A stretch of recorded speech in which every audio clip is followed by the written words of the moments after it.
Hello दोस्तों, आप सभी का हमारे चैनल सरकारी नौकरी में स्वागत है। तो दोस्तों, फोर्थ सेंट्रल पे कमीशन था, उसमें 1 महीने डिले हुआ था, 1 महीना सिर्फ। फिफ्थ सीपीसी था, उसमें 7 महीने डिले हुआ था। सिक्स सीपीसी था, उसमें 2.5 महीने डिले हुआ था। और 7th पे कमीशन में 5 महीने डिले किया गया था। और 8th पे कमीशन पर यहाँ पर तो दोस्तों, यदि आप पहली बार इस चैनल को देख रहे हैं और अभी तक आपने इस चैनल को सब्सक्राइब नहीं किया है तो इस चैनल को सब्सक्राइब जरूर कर लीजिए। सब्सक्राइब करने के बाद घंटी वाले निशान को दबा करके ऑल पर सेट कर दीजिए, जिससे हमारी आने वाली हर वीडियो की नोटिफिकेशन आपको सबसे पहले मिल सके। तो दोस्तों, इस वीडियो को लाइक कीजिए, शेयर कीजिए, हाइप कीजिएगा और चैनल को सब्सक्राइब कीजिएगा। तो कितना हल्ला मचाया गया था कि फिटमेंट फैक्टर 3.833 मिलेगा, 3 मिलेगा, 2.50 मिलेगा। लेकिन जो हमारे चैनल ने कहा था कि आपको फिटमेंट फैक्टर जो है 1.92 मिलने वाला है, वो यहाँ पर कंफर्म हो चुका है। एक रिपोर्ट आई है, उसमें आपको इन हैंड कितनी सैलरी मिलने वाली है और कब से मिलने वाली है ये भी डिक्लेयर हो चुका है। और साथ में जैसे यहाँ पर 8th पे कमीशन का 50% काम पूरा हुआ, यहाँ पर सरकार ने अपनी चुप्पी तोड़ दी है। फिटमेंट फैक्टर के ऊपर, फैमिली यूनिट के ऊपर, आपकी सैलरी के ऊपर कब आपको सैलरी मिलेगी हाथ में, उसका जवाब सरकार ने यहाँ पर दे दिया है। तो ये वीडियो आप लोगों के लिए बहुत महत्वपूर्ण होने वाला है। इस वीडियो को शुरू से लेकर लास्ट तक पूरा जरूर देखिएगा। दोस्तों, पहले हम थोड़ी सी अपनी हाइलाइट्स को देख लेते हैं। हमारे पास हाइलाइट्स क्या क्या हैं, तो देखिए, आखिरकार 8th पे कमीशन के 50% काम पूरा होने के बाद सरकार का जवाब आया, फिटमेंट फैक्टर कब मिलेगी सैलरी, इसके ऊपर सरकार का जवाब यहाँ पर आ चुका है। 8, 9, 10 अगस्त को 8th पे कमीशन की मीटिंग हुई थी। आप सभी जानते हैं कि आज 11 तारीख है और मीटिंग समाप्त हो चुकी है और बहुत बड़ा अपडेट यहाँ पर इस मीटिंग में निकल के आया है। ये आपको हम दिखाने वाले हैं। 3.833 का फिटमेंट फैक्टर हल्ला मचा कर, लेकिन आखिर 1.92 फिटमेंट फैक्टर को मिली मंजूरी। ये 3 महत्वपूर्ण खबरें हैं जो यहाँ पर 8th पे कमीशन से जुड़ी आई हैं। तो एक एक करके हम खबर को देखते हैं। तो पहली खबर जो है, यहाँ पर सरकार की तरफ से फिटमेंट फैक्टर के ऊपर, सैलरी के ऊपर आपका जवाब यहाँ पर आया है। वो यहाँ पर हम आपको स्क्रीन पर भी दिखाना चाहते हैं, आप स्क्रीन पर देख सकते हैं। यहाँ पर कुछ क्वेश्चंस, और ये सेशन खास क्यों है, क्योंकि ऐसा नहीं है कि 1-2 क्वेश्चन पूछे गए थे। जो आपके मन में है, जितने भी क्वेश्चन थे सभी यहाँ पर सांसदों ने पूछ दिए थे और यहाँ पर आपका जवाब यहाँ पर सरकार की तरफ से यहाँ पर आ गया है। आप अपनी स्क्रीन पर देख सकते हैं क्वेश्चन आंसर को। पहले हम आपको क्वेश्चन दिखा देते हैं। क्वेश्चन यहाँ पर किए गए थे और आंसर इसका क्या यहाँ पर मिला है, आप अपनी स्क्रीन पर देख सकते हैं। यहाँ पर डॉक्टर मन्ना लाल राही जी ने क्वेश्चन पूछे थे। देखिए, क्या सरकार ने 8वें वेतन आयोग का गठन के लिए स्वीकृति प्रदान की है?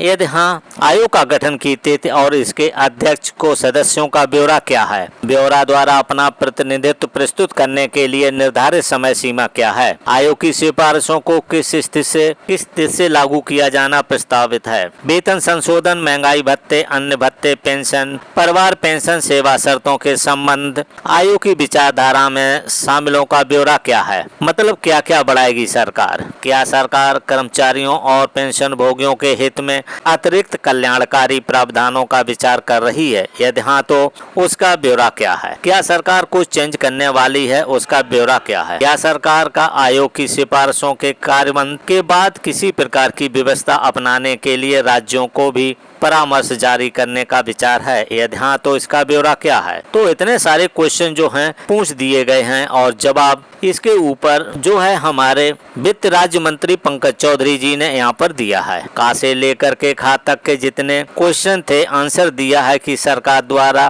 3 नवंबर 2025 के संकल्प के माध्यम से 8th पे कमीशन का गठन कर दिया गया है, जिसमें निम्नलिखित अध्यक्ष शामिल हैं। इसमें अध्यक्ष की बात बताई गई है, श्रीमती न्यायमूर्ति श्रीमती रंजना प्रकाश देसाई जी और सदस्य पुलकुल घोष और यहाँ पर पंकज जैन जी यहाँ पर मेन सदस्य होंगे। आयोग अपने गठन की तिथि से 18 महीने के भीतर सिफारिशें प्रस्तुत करेगा। मतलब ये कॉमन आंसर है सरकार का कि 18 महीने। अब 9 महीने गुजर चुके हैं, 9 महीने यहाँ पर रह चुके हैं और भी यहाँ पर आंसर दिया है। ये वाला आंसर देखिएगा और जो क्वेश्चन 8th सेंट्रल पे कमीशन के अभी तक सरकार ने अपनी सिफारिशें प्रस्तुत नहीं की हैं। यही तो मेन पॉइंट है। 9 महीने गुजर चुके हैं लेकिन अभी तक जो है सरकार ने अंतरिम रिपोर्ट की बात की थी, अभी तक यहाँ पर नहीं आई है। मीटिंगों का दौर चल रहा है। आगे है केंद्र सरकार के सिविल कर्मचारियों की अनुमानित संख्या लगभग 35 लाख तक है और अच्छा पेंशन भोगियों को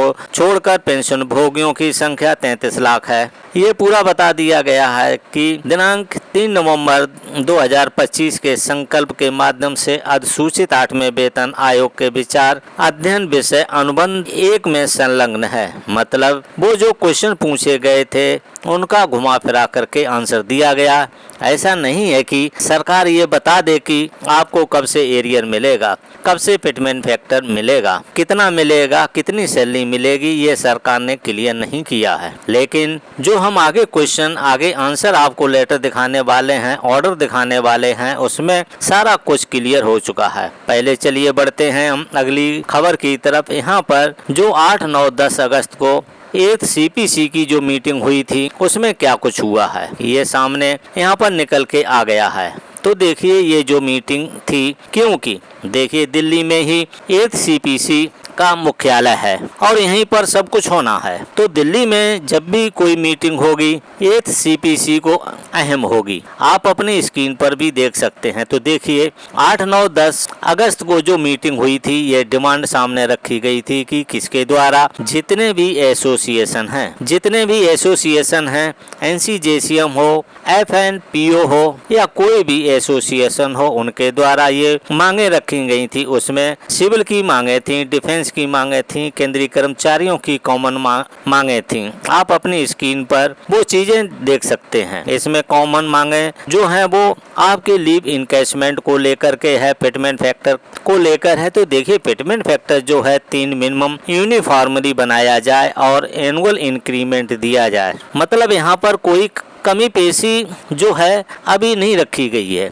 और जो आप वीडियो देख रहे हैं कि इसको मंजूरी मिल गई है, उसको मंजूरी मिल गई है, नहीं, सरकार जो वेतन आयोग है वो मेंबर्स को बुला रहा है मीटिंग करने के लिए, ताकि लोगों का विचार और जो यूनियन की सोच है वो मालूम चल सके कहां तक चीज़ों को बढ़ाना है। तो मीटिंग काफ़ी सफल रही है। इसमें वही मुद्दे फिर से शामिल किए गए जो पुराने 9 महीने से पहले से चलते आ रहे हैं। ऐसा कुछ बड़ा नहीं हुआ है, लेकिन जो हम यहाँ पर आपको दिखा रहे हैं उसमें सारी मांगे जितनी भी कुल मिलाकर के 3 दिनों के अंदर जो डिस्कस हुआ है, ये सारी मांगे यहाँ पर डिस्कस की गई हैं। इसको आप डिस्क्रिप्शन बॉक्स से भी डाउनलोड कर सकते हैं। तो चलिए अब महत्वपूर्ण खबर की तरफ आते हैं। 3.833 का फिटमेंट फैक्टर हल्ला मचा, पर 1.92 का फिटमेंट फैक्टर यहाँ पे कंफर्म हुआ। अब हम आपको पहले ही बताया था, हमारे चैनल ने पहले ही बताया था कि जो चीज़ें आपको दिखाई जा रही हैं, जो चीज़ें कही जा रही हैं कि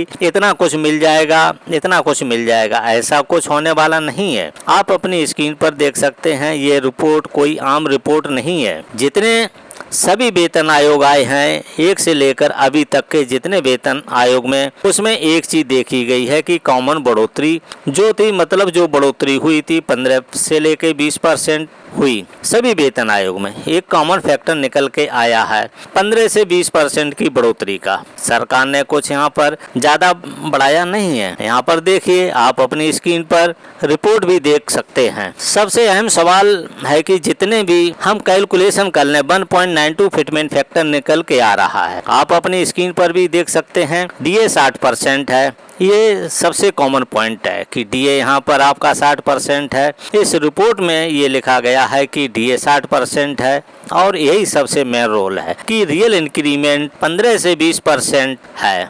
15 से 20% ठीक है, और बताया गया है कि सरकार ज़्यादा बड़ा हक नहीं दे सकती है। अगर इससे ऊपर गई सरकार 15 से 20% के ऊपर, तो सरकार के ऊपर कर्जा आएगा। और यहाँ पर 2.57 होने का मतलब यही था कि ये क्यों हुआ था, क्योंकि इस समय और उस समय डीए 125% चल रहा था, उसको मर्ज किया गया था। इसमें अब 60% चल रहा है, तब अब इसको मर्ज किया जाएगा तो 1.6 और 20% की बढ़ोतरी हुई तो 1.92 यहाँ पर निकलेगा। ये रिपोर्ट सारी बताई गई है, यहाँ पर टाइमलाइन भी बता दी गई है। देखिए आप अपनी स्क्रीन पर देख सकते हैं, तो देखिए आप अपनी स्क्रीन पर देख सकते हैं ये पे कमीशन में देरी क्यों। अब देरी होने का संभव कारण क्या है, तो देखिए जो 4th CPC था उसमें 1 महीने डिले हुआ था, 1 महीने सिर्फ। 5th CPC था उसमें 7 महीने डिले हुआ था, 6th CPC था उसमें 2.5 महीने डिले हुआ था, और 7th CPC में 5 महीने डिले किया गया था। और 8th पे कमीशन और 8th CPC यहाँ पर 9 महीने डिले होने का चांस है। यहाँ पर रिपोर्ट में लिखा गया है कि देरी बढ़ती जा रही है, इसलिए जो 2027 तक आपको पहली सैलरी यहाँ पर मिलेगी, ये कंफर्म है। आपको खुद को मालूम है, क्योंकि मई के आसपास, जून के आसपास 18 महीने पूरे हो रहे हैं। 18 महीने पूरे हो रहे हैं, उसके बाद 6 महीने और सरकार लगाएगी, मतलब वही दिसंबर के आसपास वो चीज़ें पहुँच जाएंगी। अब यहाँ पर सैलरी भी बता दी गई है। हम आपको सैलरी बताते हैं जिसका बेसिक, जिसकी अभी के टाइम बेसिक जो है 18,000 रुपया है। 18,000 रुपया सैलरी है, उसको डीए भी मिल रहा है 10,800 रुपये के आसपास। यहाँ पर जो HRA है 27% मिल रहा है, मतलब यहाँ पर 27% इसका 18,000 का 27% मिल रहा है। ट्रांसपोर्ट अलाउंस मिल रहा है, और एस्टिमेशन सैलरी अभी के समय, अभी के टाइम एक केंद्रीय कर्मचारी 32,000 रुपये के आसपास जो है 18,000 वाले वो सैलरी पा रहे हैं। अब जो अभी के समय बताया गया है कि 18,000 को हम जब 1.92 से मल्टीप्लाई करते हैं तो बेसिक कितना होने जा रहा है, 34,560 रुपया। ये तो जीरो हो जाएगा। HRA 27%, मतलब यहाँ पर 9,331 रुपया। उसके बाद ट्रांसपोर्ट अलाउंस मिलेगा आपको 3,600 रुपया, वो जो कॉमन मिलता आ रहा है, ये नहीं कम होगा, ये तो जुड़ेगा ही जुड़ेगा। तो एस्टिमेशन सैलरी कितनी बनी आपकी यहाँ पर अगर जोड़े तो 47,491 रुपया। क्योंकि आप यहाँ पे देख सकते हैं कि दोस्तों आपकी जो सैलरी में बढ़ोतरी हो रही है वो 10,000 रुपये से लेके 11,000 की हो रही है, और अगर इसका परसेंटेज लगाएं तो आपकी जो रियल में बढ़ोतरी हो रही है 20 से 23%, यानी 20 से 23%। और ये जो 1.92 निकला है ये हवा में नहीं निकला है, सारा कैलकुलेशन करके निकाला गया है। जितना अभी तक वेतन आयोग हुए हैं उनमें 20% की ही बढ़ोतरी देखने को मिली है, सिर्फ और सिर्फ 6 पे कमीशन को छोड़कर बाकी सभी वेतन आयोग में इतनी ही हक देखने को मिली है, इसलिए यहाँ पर 1.92 निकाला गया है। तो आप सभी को मालूम है कि इससे ज़्यादा नहीं मिलने वाला है, और लेकिन ऐसा नहीं है, इससे भी कम बढ़ोतरी होगी, क्योंकि बाकी सभी अलाउंसेस भी आपके जुड़ने वाले हैं। लेकिन इतना बड़ा फायदा नहीं होगा जितना यूनियन दिखा रही हैं। आप अपनी राय कमेंट में जरूर बताइएगा। तो दोस्तों ये जानकारी आपको देनी थी, ये जानकारी कैसी लगी आप हमें कमेंट में जरूर बताइए। यदि वीडियो आपको अच्छा लगा हो तो लाइक करके अधिक से अधिक शेयर कर दीजिए। दोस्तों इस वीडियो को लाइक कीजिए, इस वीडियो को लाइक कीजिए, शेयर कीजिए और हाइप कीजिए, चैनल को सब्सक्राइब कीजिएगा। तो दोस्तों इस वीडियो को देखने के लिए थैंक यू फॉर वॉचिंग। अब मिलेंगे नेक्स्ट वीडियो में नई जानकारी के साथ।